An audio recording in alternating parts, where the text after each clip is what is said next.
Okay, everyone. Well, welcome to Earth Live Lessons.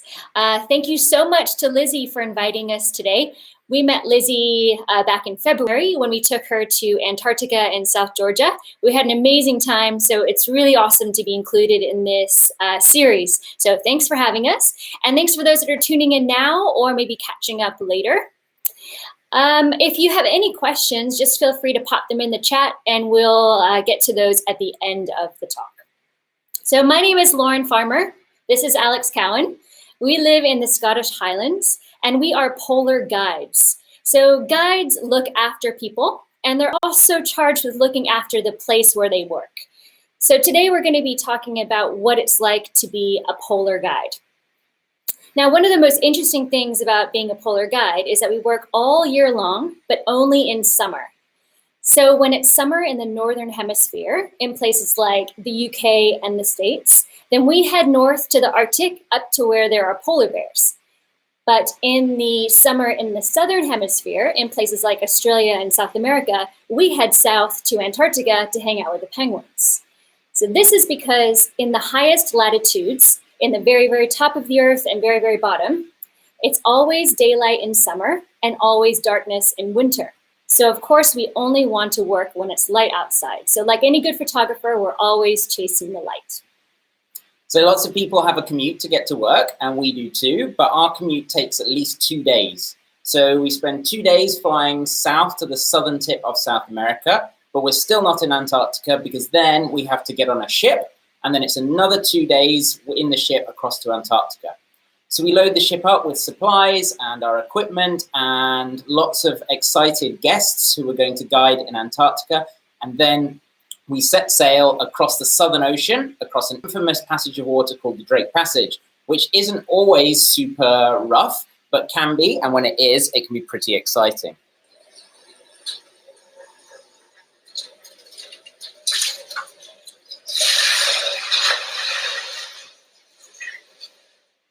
But when we arrive in Antarctica, normally we're in much more sheltered waters, and you can see how amazingly beautiful it is. So this is Antarctica from the ship.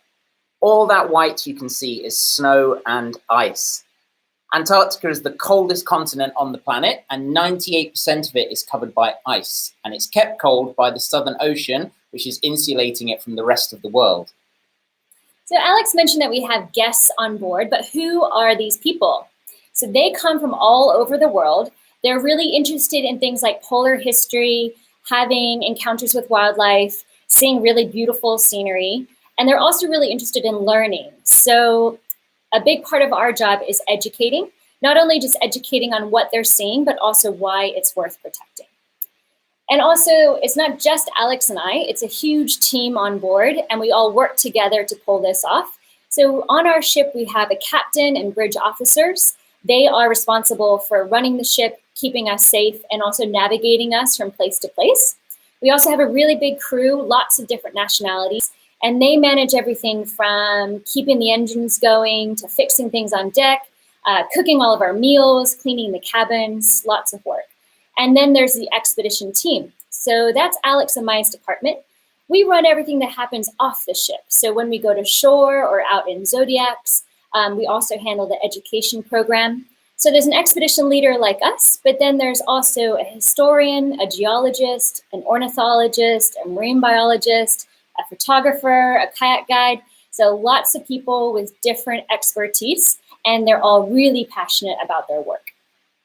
So when we're guiding people in Antarctica, when it's time to explore, we don't just stay on the ship. That would be really beautiful, but the vessels we work on, we like to leave the ship as well. So you can see these people here have gone for a walk, and you can see why they would want to go for a walk. It's really beautiful scenery, such a beautiful place to go for a hike. But a big part of being a guide is looking after people and making sure they're safe. So before this landing, you see Lauren here was out making sure the landing was safe for them. So I mentioned that Antarctica is covered by ice, and this ice is full of hidden holes called crevasses. And these can actually move around because the ice is always slowly flowing downhill towards the sea. So Lauren has this narrow piece of metal here, and she's pushing it through the snow to feel where these holes are, to make sure we don't take people somewhere where they might fall through into a crevasse. So another reason we would go to shore is, of course, to see wildlife.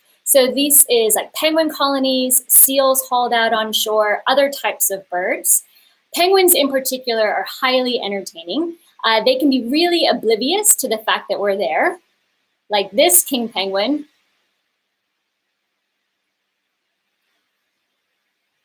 Oink. And also chicks can be really, really playful and curious.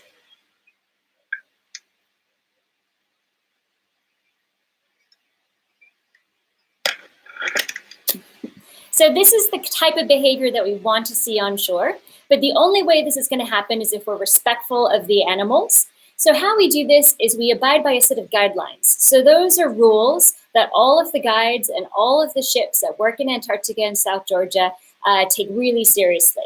This is how we make sure that the animals aren't disturbed by our being there, and also that we keep Antarctica as wild as it can be. Guidelines might mean that we can only get a certain distance to an animal, or if there's so much wildlife that the only way we could get to shore would be to disturb an animal, then of course we wouldn't go ashore. So there's a lot to think about as a polar guide on the decisions that come around with going to shore to see wildlife. So let's look at some more of this behavior that we're hoping to see on shore. So penguins are seabirds, which means they live their life in the ocean. But if they want to lay an egg, they've got to come ashore to do that. So let's look at these penguins, which have built nests and are laying eggs. This is in the springtime around November in Antarctica, and they're building their nests from small stones. So these stones are in quite short supply, so they're always stealing them from each other. So you see this penguin's just grabbed a stone and he's running back to his nest to give it to his mate. They build these nests like this to keep their eggs dry. You can see the ground's quite wet, but if they build a high platform of stones with a ring around them, it protects the egg and keeps it dry. And you can see he's not very popular with the penguins around him.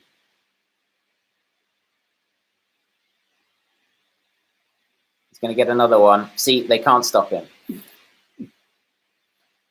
So it's not just penguins that we see on shore. Seals also live in the sea, but sometimes they have to come out too. So we're going to see now a video of some elephant seals in South Georgia, which is an island a little bit to the north of the Antarctic Peninsula.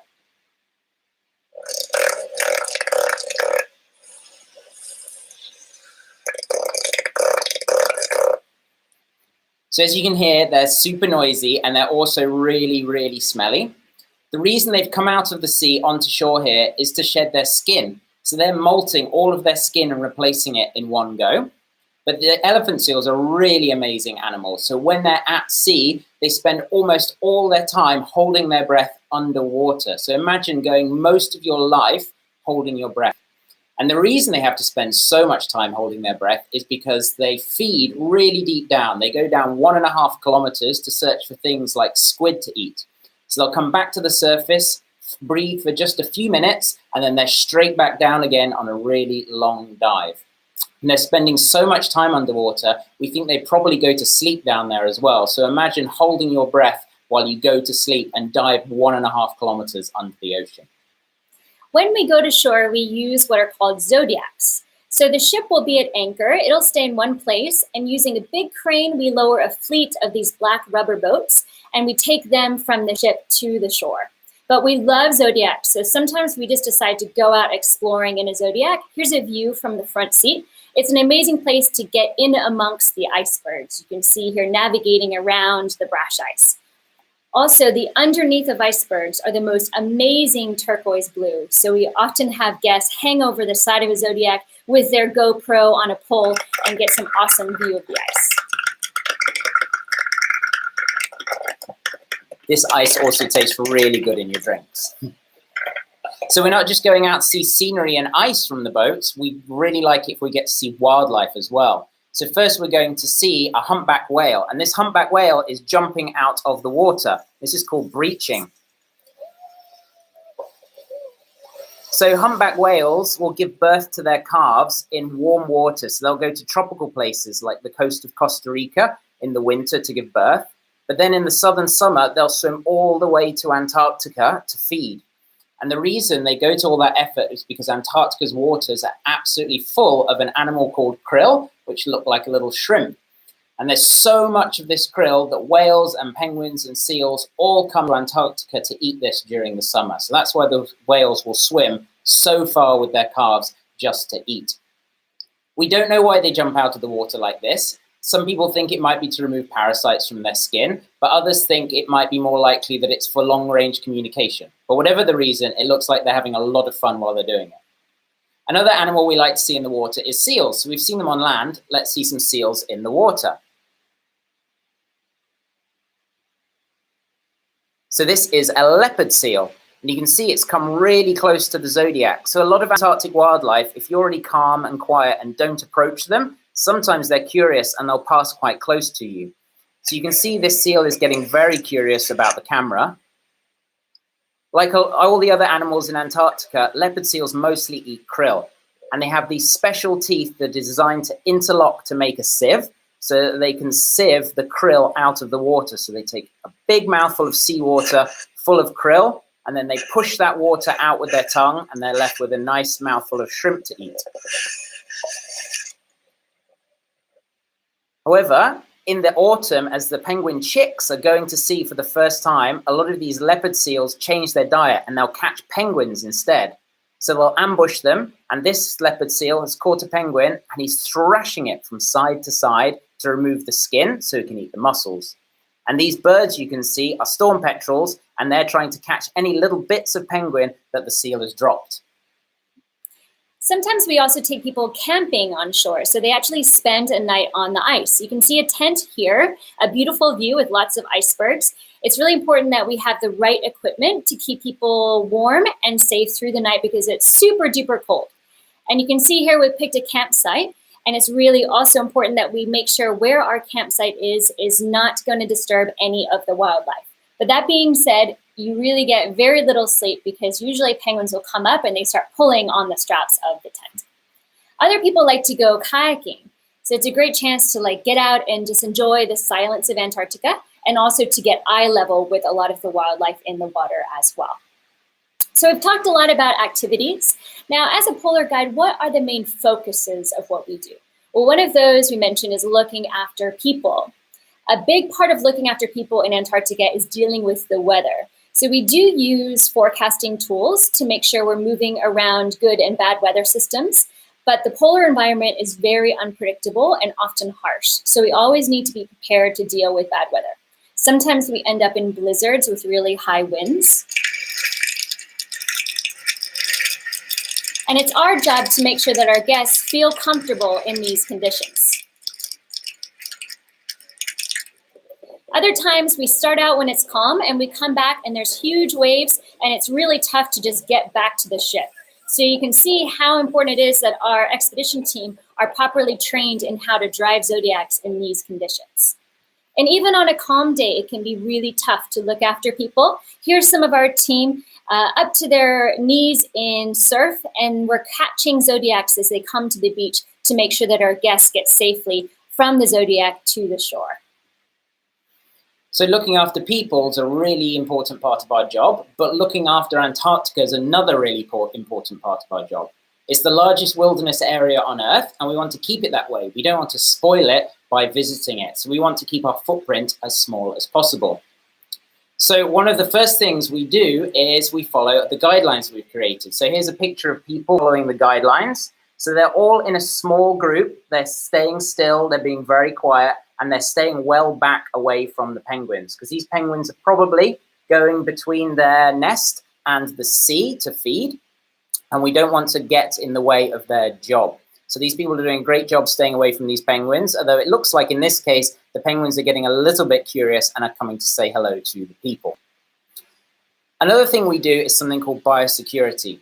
So the Antarctic Peninsula is one of the warmest, fastest warming places on the planet. It's warming at about 3 to 5 times the global average. And this is because of something called polar amplification. The consequence of this is that plants and animals that in the past wouldn't have been able to survive in Antarctica might be able to survive in the future. So we don't want to bring these new plants because they'll change the Antarctic ecosystem. So what this person here is doing is they're carefully searching clothing and backpacks for any seeds or pieces of grass to make sure we don't bring anything non-native to Antarctica. And here we can see people having their backpacks and clothes even vacuumed. So we'll take a vacuum through all the pockets on bags and jackets to make sure we're not risking taking anything with us. Another thing we're concerned about is the possibility of transferring any illnesses or diseases between landing sites. So imagine one penguin colony has an illness. We don't want to then transfer that illness to a different one. So to make sure we don't carry anything on our boots, between each landing site, we'll completely scrub all the boots on the ship, totally clean, remove every speck of dirt and guano, and we even dip them in disinfectant. So this is how we can help protect Antarctica while we're visiting it. But that's what we do as the guides, but the rest of our team, like the ship's crew, have an important job to protect Antarctica as well. So they have to keep the ship in really good condition so there's no potential leaks of things like oil. Also, ships that go to Antarctica have to burn a special kind of fuel that burns more cleanly than the fuel most ships use. Ships with more than 500 passengers on board aren't allowed to make landings in Antarctica, and we are not able to land more than a certain number of people ashore at a time. So it's all an attempt to keep our footprint as small as possible when we're visiting Antarctica. So now, sadly, this trip has come to an end. It's time for us to go back to Ushuaia, so we get back into the Drake Passage and head north. And on the way, we're giving more presentations. Everyone's editing their thousands and thousands of photos, hanging out with their new friends. And once we get into the pier in Ushuaia, we say goodbye and send everyone to the airport. So it's the end of this chapter for those guests. But that same afternoon, we get a whole new set of guests on board, and they are ready to go to Antarctica. So that same evening, we head back into the Beagle Channel, back into the Drake, and south we go again. And we do that over and over and over again, maybe 6, 7, 8 trips in a row. So you can understand when we get home from a contract, we just sleep for 3 days straight. So now that we've taken you on a virtual trip to Antarctica, I think it's time to tackle the ongoing debate of which is the best penguin. So in Antarctica, we see mostly brush-tail penguins. The first one is the chin-strap penguin. Very beautiful bird. You can see it has a great, very distinct black line on its chin, almost like it's holding on a hat or a helmet. They have very cute chicks as well. These ones are covered in guano, pretty gross and pretty smelly. So the chin straps mostly breed on the more northern islands in Antarctica. They're very frantic birds, so they're probably the loudest colony that we visit. Now the next brush-tail is the Adelie. The Adelie breeds the furthest south of the brush-tail penguins, and they also have a very restrictive breeding cycle. So they have a particular time that they need to lay their eggs, and if they can't because of ice conditions, then they will have a hard time laying later in the season. So this is a penguin that is most affected by climate change. They're a beautiful bird. They have a nice black head and a bright white ring around the eye. They're also the smallest of the brush-tails. They're very busybody-like. They are always on their way to something. The chicks are hilarious. Look at those great hairstyles that they have. They're my favorite penguin, so I say the Adelie is the best. So the third brush-tail is the Gentoo penguin. So we see this not just on the Antarctic Peninsula, but also further north in places like the Falkland Islands. And these are the most chilled out penguins. These are the beach boys. So while the Adelies and the chin straps are always fighting and arguing with each other, and they're so loud and noisy and argumentative, the Gentoos are just super chill. So even though I agree the Adelies are the most beautiful of the brush-tailed penguins, I think that Gentoos are the coolest. So there's one more thing we want to say before we get to questions, which is that we talked a little bit during this talk about how we try to reduce our footprint when we're traveling in Antarctica, because we're very aware that we don't want to negatively affect it. However, really, the biggest effect we have on Antarctica is our footprint in our lives at home. So how much energy we use, how much we travel, and how much waste we produce actually has quite significant knock-on effects in Antarctica. So that's another reason why it's really important for all of us to try to live sustainable lives. So now we'll tackle some of the questions that have come through. If you still have one, please feel free to add it to the chat, and we'll try to get to as many as we can. So first question is from Matt on Instagram. Thank you for that. Do you prefer the Arctic or Antarctic? We are always asked this question. I think it's a really natural question to ask. At first glance, you might think that they're very similar because they're cold and it's always light when we're there. But they're actually quite different. So I love Antarctica because the scenery is otherworldly. It's like nothing you could imagine on the planet. When I had first gone to Antarctica, I thought that it would be very flat and just sort of like ice low-lying on the land. But it's actually very alpine. So you've got mountains shooting out of the sea, and they're just covered in like jumbling glaciers, tons of ice in the water. The wildlife is so curious, and you can have really close encounters. So Antarctica is just mind-blowing for sure. Now, the Arctic is a little bit more understated. It's like many places that feel familiar to us, like Alaska or Norway. So it might not be as stunning at first, but it's an incredibly dynamic place. And a lot of that comes down to the wildlife, polar bears, walrus, polar bears especially, very charismatic animals, very tough to find. So we're always hoping to see them in their natural habitat, out hunting on the sea ice. And they're always on the move. So finding wildlife in the Arctic can be a big challenge and very rewarding when it actually happens. It's also very different to go to the Arctic because of the danger of polar bears. We want to keep ourselves safe, but also polar bears safe because we care so much about protecting them. So in that way, we have to go everywhere in guided groups to make sure that if we see a polar bear on shore, that we go back to our ship immediately to keep us and that bear safe. So there's some differences there, and that's a long way of saying they're two very different places and both are worth visiting. Okay, let's tackle another one, maybe one for Alex. How about this one? Okay, how do the cruise ships going to Antarctica affect the environment and the wildlife? So this is a really good question, and obviously we talked about this a little bit in terms of trying to reduce our footprint while we're there. So obviously we can't be zero impact. As long as an animal can see you, then you've had some impact on it. But we've also covered the fact that we're having an impact on Antarctica just by living our lives at home anyway. So there's some impact, but we're always working to reduce that. So the guidelines we've got, they aren't static. We're always developing them and trying to improve them. So if somebody sees an issue with the guidelines, they think maybe we're actually having an effect on this penguin colony when we thought we weren't before, then we'll change the guidelines. So we're always working to leave Antarctica as a wilderness place. A good one here from Jessica. How is the current pandemic impacting visiting the polar regions? Greatly, but it's very similar to visiting anywhere in the world right now.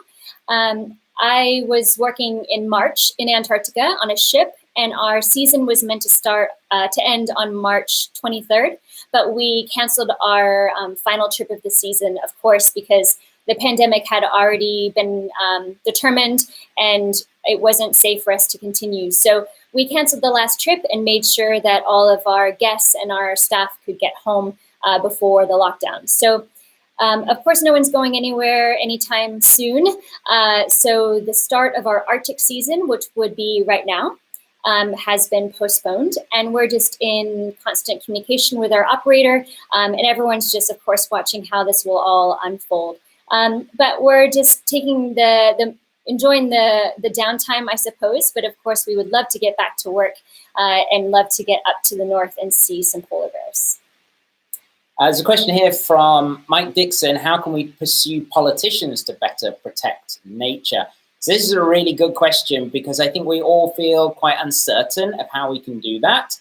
And probably the easiest way is to just write to your representative and tell them what matters to you. If you think we need to have more policies designed to protect nature, then it's just directly telling your representative that that's what you want.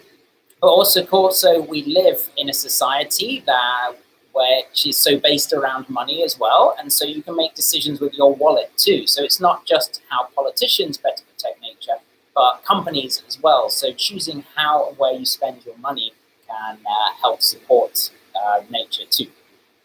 A question here from John. Hi, John.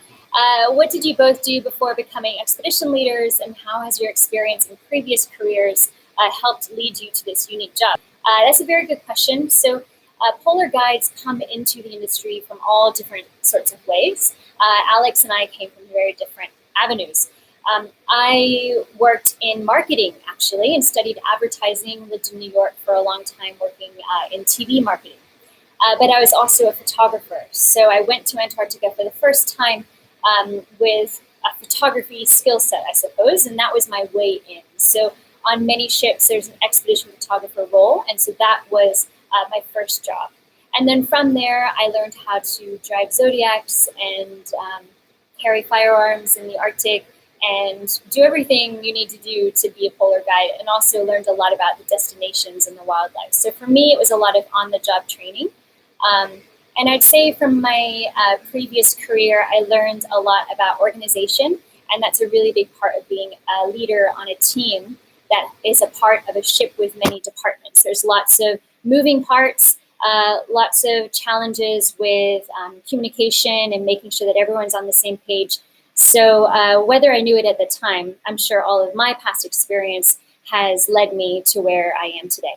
And what about your way in? So just before I became an expedition guide, I was working as a yacht skipper. So I was working on boats already, but I had a long background as a geologist. So I'd previously worked as an academic, as a geologist, and they wanted somebody to give talks to guests on geology. So for me, it was very direct transfer of skills. They wanted a geologist who could drive boats, and I was a geologist who could drive boats. There's a question here, it's good for you, Alex, is what's the worst weather you've ever experienced? Oh, now, there's two different kinds of terrible weather you could have. So the most obvious is really strong winds, because they affect our ability to use our small boats. So we can't go out or get ashore in strong winds. And in Antarctica, but especially on the island of South Georgia, we get these winds called katabatic winds, which are generated by the mountains and the glaciers. And so you can go from a flat, calm day to one where you have hurricane-force winds in maybe 15 or 20 minutes or less. So the worst conditions I've seen have been when we've got katabatic. So we've gone from very calm, we're about to head out, it looks fantastic, and then suddenly the ship can't hold anchor, you have to leave, and you spend a whole day at sea just watching the sea turn completely white. But then in the Arctic, the worst weather you can have is fog. You get a lot of fog up in the ice of the Arctic because warm, wet air from above the sea goes across the extensive sea ice and it condenses into fog. And when there's fog, you can't see anything. And because we have polar bears up there that are potentially dangerous, we can't go out because one could sneak up on us. So days of fog are terrible. A question from Xander. Hi, Xander. He wants to know if anything has ever gone wrong. Yes, all the time. So we work in a place with so much uncertainty. So you've heard about cruise ships. The big cruise ships that go to the Caribbean or the Mediterranean, they have very organized stops. So you know where you're going to be on a certain day and what you're going to do there. With our trips, someone decides they want to go to Antarctica. They choose the right company, the right ship, the right dates, and then they show up and they have no idea what's going to happen. And that's the same for us. We have no idea what each trip is going to hold because everything is decided by the weather and the ice. So every day we look at the forecast for the following day. We look at the winds, really important when we're dealing with how to operate our Zodiacs, as Alex mentioned, and also the ice conditions, because every ship has a different capability of what type of ice it can venture into or not. So there's a lot of information we need to gather in order to decide where we're going to go. And we plan our itineraries based around showing our guests as much as possible and the most varied experience. So we want to see all the types of wildlife. We want to see all the types of scenery. We want to go to places with interesting history. We want to go for walks. We might want to visit a research station. So we're always thinking how, with the weather and the ice, can we provide people the best of Antarctica? So, of course, a lot can go wrong in that. But we make the best of every day. And when you're working in a place like Antarctica, it never disappoints. So even on a day where the weather is a bit blah, it's still the most spectacular place to be. So we've got a question here from Hector. Hey, Hector, what do you miss most when you're away from home? Thai food. I really miss being able to sleep in. So our jobs, we are every day of the week. We don't have any days off. Every day we're up early and it's just go, go, go all the time. So I miss being able to have a lie-in and I miss British beer as well. I miss cooking. So the food is really good on board, but it's usually buffets or you sit down and there's a set menu. And while the food is really varied and very delicious, sometimes you just want to cook something for yourself. When you have a craving, it's not like you can just go and eat that. All right, I think we've answered all of our questions, right? I think so. Let's just have a quick look to make sure we haven't missed something. Awesome. Yeah, I think so thank you so much for all those questions and for having us. A big thank you to Lizzie. I'm sure it's been a huge challenge to coordinate all of this. So much thanks go to Lizzie for including us, and for you for tuning in, and those that catch up afterwards. So I guess all we have left to say is that we hope that we see you in Antarctica one day. Thanks for tuning in, and bye. Bye. See ya.